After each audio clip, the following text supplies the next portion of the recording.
इनवर्क्स Nitrox 12 kilowatt hybrid inverter ये कैसा काम करता है, ये कितने पैनल्स को सपोर्ट करता है, इसकी टेक्निकल स्पेसिफिकेशंस क्या हैं और इसकी कंप्लीट सेटिंग्स कैसे की जाती हैं, इन तमाम डिटेल्स के बारे में मैं आज आपको बताऊंगा। मेरा नाम है मोहम्मद उसामा शहजाद और मैं यहाँ पर Uni Solar group of companies को रिप्रेजेंट कर रहा हूँ, जो कि पाकिस्तान की नंबर 1 सोलर एनर्जी कंपनी है। हमारी कंपनी सोलर से रिलेटेड हर तरह की सर्विसेज, सोलर सॉल्यूशंस और सोलर इंस्टॉलेशंस प्रोवाइड करती है। सोलर से रिलेटेड किसी भी तरह की सर्विसेज या इंस्टॉलेशन के लिए आप हमारे नीचे दिए गए नंबर पर राब्ता कर सकते हैं या हमारी वेबसाइट विजिट कर सकते हैं। तो अब हम बात कर लेते हैं इनवर्क्स नाइट्रॉक्स 12 किलोवाट हाइब्रिड इन्वर्टर के बारे में। यह इन्वर्टर 5 साल की वारंटी के साथ आता है और इसकी पीवी सपोर्ट 15.6 किलोवाट है। इसके अंदर हमें काफी अच्छे फीचर्स मिल जाते हैं जो कि दूसरे इन्वर्टर्स में नहीं मिलते, जिस तरह के ये बिल्ट इन एसी ब्रेकर के साथ आता है और IP65 प्रोटेक्शन के साथ आता है। मतलब इस पर अगर हल्का फुल्का पानी गिर जाए तो ये डैमेज बिल्कुल नहीं होगा। ये डुअल MPPT को सपोर्ट करता है और इसके अंदर हम एक से ज्यादा इन्वर्टर्स को पैरेलल में अटैच कर सकते हैं। ये इसका एक बहुत ही अच्छा फीचर है। ये जनरेटर पोर्ट या स्मार्ट लोड को सपोर्ट करता है। इसके अंदर हमें इंटरनल SPD और जीरो एक्सपोर्ट डिवाइस भी मिल जाती है। ये डुअल 3 फेज आउटपुट को भी सपोर्ट करता है। इसका स्टार्टिंग वोल्टेज 160 वोल्ट है और MPPT voltage range 200 to 650 volt है। इसका PV इनपुट करंट 26 + 13 एम्पेयर है। इसकी प्रोटेक्शन की बात कर ली जाए तो ये PV आर्क फॉल्ट डिटेक्शन के साथ आता है और लाइटनिंग प्रोटेक्शन के साथ भी आता है। ये एंटी आई स्लाइडिंग की प्रोटेक्शन के फीचर्स को भी सपोर्ट करता है और ये इनपुट रिवर्स पोलैरिटी प्रोटेक्शन के फीचर को भी सपोर्ट करता है। इसके अंदर हमें रेजिडुअल करंट मॉनिटरिंग यूनिट भी मिल जाता है और आउटपुट ओवर करंट प्रोटेक्शन भी मिल जाती है। ये इन्वर्टर एक टच LCD डिस्प्ले के साथ आता है जिसके थ्रू हम इसके बेसिक सेटिंग्स और फीचर्स को ऑपरेट कर सकते हैं। तो अब हम बात कर लेते हैं इस इन्वर्टर के पोर्ट्स के बारे में। अगर हम सबसे राइट साइड पर देखें तो जैसा कि मैंने आपको बताया था, हमें इसके अंदर डुअल 3 फेज आउटपुट मिलता है। तो इसमें ऊपर वाला पोर्ट सिंपल लोड के लिए है और नीचे वाला पोर्ट जनरेटर पोर्ट या स्मार्ट लोड के लिए है। उससे आगे देखें तो हमें एक MCB 3 फेज सर्किट ब्रेकर मिल जाता है जो हमारी ग्रिड के इनपुट के लिए इस्तेमाल होता है। नेक्स्ट आगे हम देखें तो हमें हमारे पैरेलल पोर्ट्स मिल जाते हैं, बैटरी मैनेजमेंट सिस्टम के पोर्ट्स मिल जाते हैं, CTs के लिए पोर्ट्स मिल जाते हैं और हमारे MPPT या PV के इनपुट्स के पोर्ट्स मिल जाते हैं। और सबसे लास्ट पर हमें हमारे बैटरी के टर्मिनल्स मिल जाते हैं। अब हम बात कर लेते हैं अपने इन्वर्टर की सेटिंग्स के बारे में। तो अगर हम डिस्प्ले पर टॉप लेफ्ट कॉर्नर पर देखें तो हमें पैनल्स का ऑप्शन शो हो रहा है। जिस पे क्लिक करते ही हमें हमारे PV की इंफॉर्मेशन मिल जाती है कि हमने कितनी PV इंस्टॉल की हैं अपने सिस्टम पर और इन PVs का वोल्टेज, करंट और पावर कितनी है। इसके अलावा इस ऑप्शन के अंदर हमें हमारे सिस्टम की उस दिन की प्रोडक्शन भी मिल जाती है और जब से सिस्टम इंस्टॉल किया गया है टोटल प्रोडक्शन भी शो हो जाती है। इसके बाद अगर हम बॉटम लेफ्ट कॉर्नर पर देखें तो हमें बैटरी का ऑप्शन नजर आ जाता है, जिस पे क्लिक करते ही हमें हमारी बैटरी की इंफॉर्मेशन शो हो जाती है। अब अगर हम डिस्प्ले पे टॉप राइट कॉर्नर पर देखें तो हमें ग्रिड का ऑप्शन नजर आ जाता है, जिस पे क्लिक करते ही हमें हमारे तीनों फेजेस के वोल्टेजेस और पावर के बारे में पता चलता है और हमने कितनी इलेक्ट्रिसिटी इंपोर्ट और एक्सपोर्ट की है उसकी इंफॉर्मेशन शो हो जाती है। अब नेक्स्ट अगर हम बॉटम राइट कॉर्नर पर देखें तो हमें हमारे लोड का ऑप्शन शो हो जाता है, जिस पे क्लिक करते ही हमें हमारे तीनों फेजेस का वोल्टेजेस और पावर शो हो जाती है। इसके अलावा हमारे लोड ने आज कितनी इलेक्ट्रिसिटी कंज्यूम की और इसकी टोटल कंजप्शन कितनी है वो भी शो हो जाती है। मैं आपको एक्सप्लेन करूंगा कि हमने अपने इन्वर्टर की सेटिंग किस तरह करनी है। तो सबसे पहले हम आ जाते हैं सिस्टम वर्क मोड के अंदर। तो सिस्टम वर्क मोड के अंदर सबसे ऊपर हम देखें तो हमें मैक्स सोलर पावर मिल जाती है, जो कि हमें यह बताती है कि हमारा 12 किलोवाट का इन्वर्टर 15,600 वाट के पैनल्स को सपोर्ट करता है।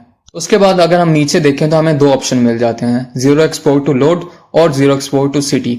क्योंकि हमारा नेट मीटर लगा हुआ है इस वजह से हमने zero export to load select किया हुआ है। अगर हमारा नेट मीटर इंस्टॉल ना होता तो हम zero export to city select करते। जीरो एक्सपोर्ट टू लोड को सिलेक्ट करने के बाद हमने सोलर सेल पे टिक किया हुआ है ताकि हमारी जो एक्स्ट्रा प्रोडक्शन है वो हम वापडा को एक्सपोर्ट कर सकें। उसके बाद अगर देखें तो हमें एनर्जी पैटर्न का ऑप्शन मिल जाता है, जिसके अंदर हमारे पास 2 चॉइसेस हैं, बैटरी फर्स्ट या लोड फर्स्ट। बैटरी फर्स्ट को हमने टिक किया हुआ है, जिसका मतलब ये है कि हमारी जो भी इलेक्ट्रिसिटी प्रोडक्शन होगी वो सबसे पहले हमारी बैटरी को चार्ज करेगी और उसके बाद लोड को फीड करेगी। सेटिंग्स करने के बाद आपने बॉटम राइट कॉर्नर पे टिक के निशान पे चेक करना है ताकि आपकी सेटिंग सेव हो जाए। तो उससे आगे आए तो हमें टाइम ऑफ यूज का ऑप्शन मिल जाता है। जैसा कि आप देख सकते हैं कि हमने टाइम ऑफ यूज को चेक नहीं किया हुआ, जिसका मतलब ये है कि हमारा सिस्टम SUB पे चल रहा है। अगर आप अपने सिस्टम को SBU पे चलाना चाहते हैं तो आप टाइम ऑफ यूज को टिक कर दें और जिस ड्यूरेशन के लिए चलाना चाहते हैं वहां पे भी नीचे टिक कर दें। अब मैं आपको यह भी बताता चलूं कि SUB और SBU में क्या फर्क है। SUB का मतलब है कि सबसे पहले हमारा लोड हमारे सोलर को यूज करेगा, देन यूटिलिटी को यूज करेगा और सबसे लास्ट पे अगर इन दोनों में से कोई भी नहीं होगा या हमारे लोड को मीट नहीं कर रही है तो बैटरी इस्तेमाल होगी। जबकि SBU का मतलब ये है कि सबसे पहले हमारा सोलर इस्तेमाल होगा, उसके बाद हमारी बैटरी यूटिलाइज होगी और साथ ही हमारी यूटिलिटी सबसे लास्ट पे यूटिलाइज होगी। और यूटिलिटी का मतलब यहाँ पे वापडा है। इसके बाद आप टिक के निशान पे चेक करके अपनी सेटिंग्स को सेव कर लें। अब अपने मेन मेन्यू में आने के बाद हम बैटरी सेटिंग्स में चलते हैं। बैटरी सेटिंग्स में हमें 4 ऑप्शन मिल जाते हैं: lithium, use battery voltage, use battery percentage और नो बैटरी। अगर आपने कोई बैटरी नहीं लगाई हुई तो आप नो बैटरी पर क्लिक करेंगे। अगर आपने लिथियम आयन बैटरीज लगाई हुई हैं तो आप लिथियम पे क्लिक करेंगे और अगर आपने ट्यूबुलर या ड्राई सेल बैटरीज लगाई हुई हैं तो आप यूज बैटरी बाय वोल्टेज करेंगे या यूज बैटरी बाय परसेंटेज करेंगे, ये आपकी अपनी चॉइस है। उसके बाद हमारी बैटरी कैपेसिटी का ऑप्शन आ जाता है, तो आपने जिस कैपेसिटी की बैटरी इस्तेमाल की है वो कैपेसिटी लिखेंगे। उसके बाद मैक्स एम्पेयर चार्ज लिखेंगे और मैक्स एम्पेयर डिस्चार्ज लिखेंगे।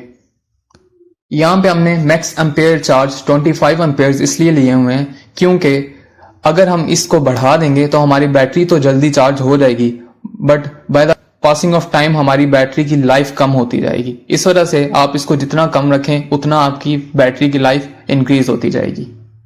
और मैक्स एम्पेयर डिस्चार्ज हमने 120 एम्पेयर इसलिए सिलेक्ट किया है ताकि हमारी बैटरीज की लाइफ अच्छी हो जाए और ये ज्यादा टाइम तक चले।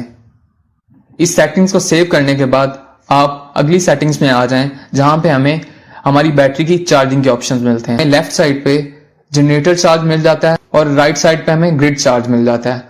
तो अगर आप अपनी बैटरी को जनरेटर से चार्ज करना चाहते हैं तो आप स्टार्टिंग वोल्टेज लिखें और एम्पेयर लिखें जिस एम्पेयर पे आप अपनी बैटरी को चार्ज करना चाहते हैं।